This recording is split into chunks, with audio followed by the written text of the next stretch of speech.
We're here because free speech is under attack. We're here because people are being convinced that socialism works. We're here because people are being judged guilty until proven innocent.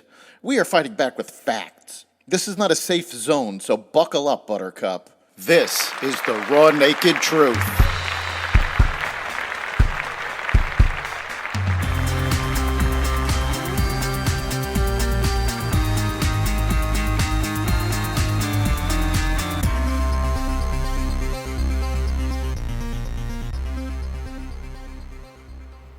Welcome to the Raw Naked Truth. I'm your host, Eric Lopkin.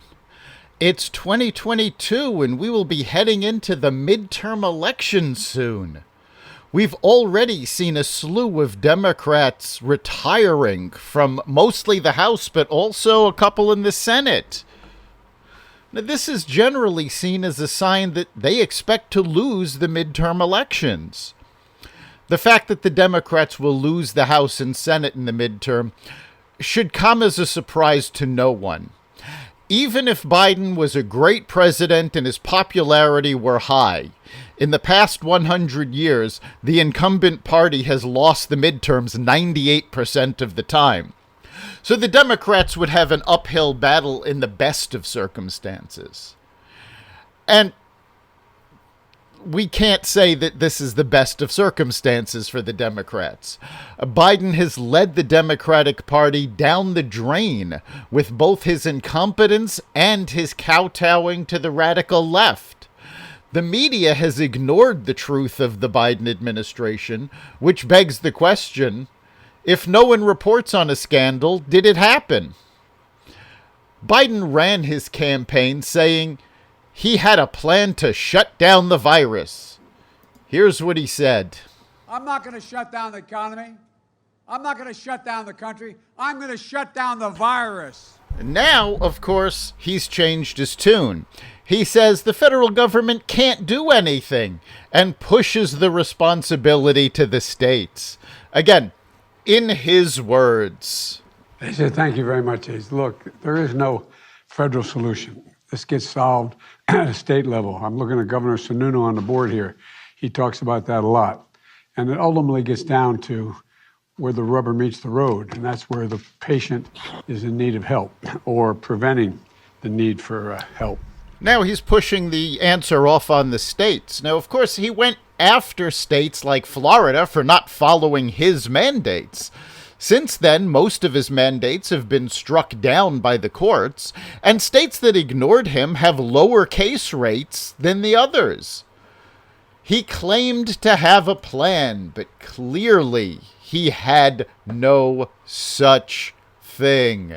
He had no plan for getting testing rolled out nationally, nor did he have any Operation Warp Speed type plan for therapeutics.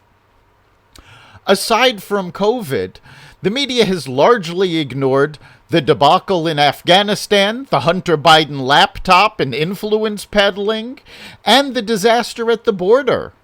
These are all problems of Biden's making. Biden has an approval rating of 38% among independents. Now, the Progressive Caucus of his own party has said that if he runs in 2024, he will have a primary. It's unusual for a sitting president to have a serious primary challenge, but it has happened 3 times before. In each case, the sitting president held on to the nomination and lost the general election. The progressives have also strongly hinted that they will not support moderate Democrats in their re-election bids in 2022. This is clearly an attempt by the radical left to completely take over the Democratic Party. They've been marginalized in liberal and socialist parties for decades, and now they want their moment in the sun. The big problem the Democrats have here is that the progressives have been talking about popular programs like giving more benefits to seniors on Medicare and providing universal daycare. These programs are great in sound bites, But when the legislation hits committees, they are paired with incredibly unpopular ideas like expanding the IRS, more government control, and other wasteful spending. They want to create all of these new programs, but the existing programs are running out of money, and they haven't done anything to refund them. So we're spending more money than we have and letting the core programs fall by the wayside.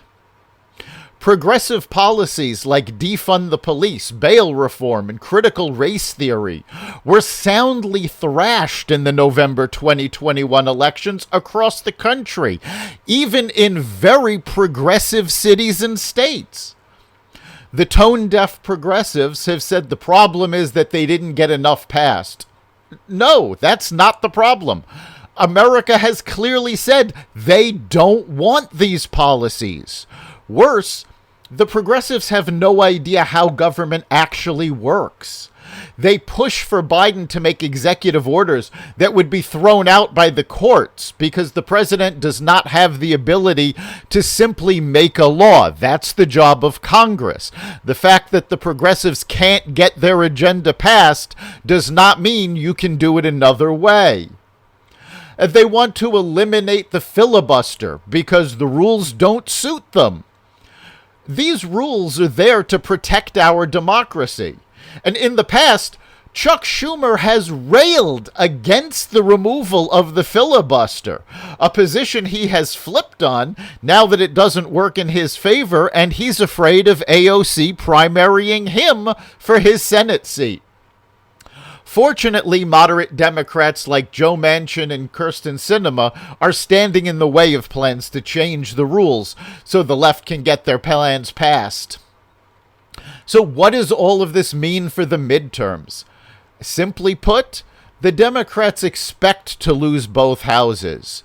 Chuck Schumer has said so himself, saying they have to push through as much as possible now because they won't be able to after the midterms. The signs point to a big loss due to the shift of the party to the left. There's a reason that Joe Biden posed as a centrist during the general election. The progressives cannot win a national election. Despite their claims, the Democrats lost seats in the House in 2020. They do not have a mandate from the American people. Fortunately, our founding fathers were smart enough to put in place systems to ensure that our democracy will survive this assault by the left to change all the rules to suit them. That's the raw, naked truth. You can catch every episode at xvadio.com/podcasts. You can also find us on the Apple Podcasts app, Google Podcasts, Spotify, iHeartRadio, Audible, Stitcher, Amazon Music, and wherever you find podcasts. We'll see you next time.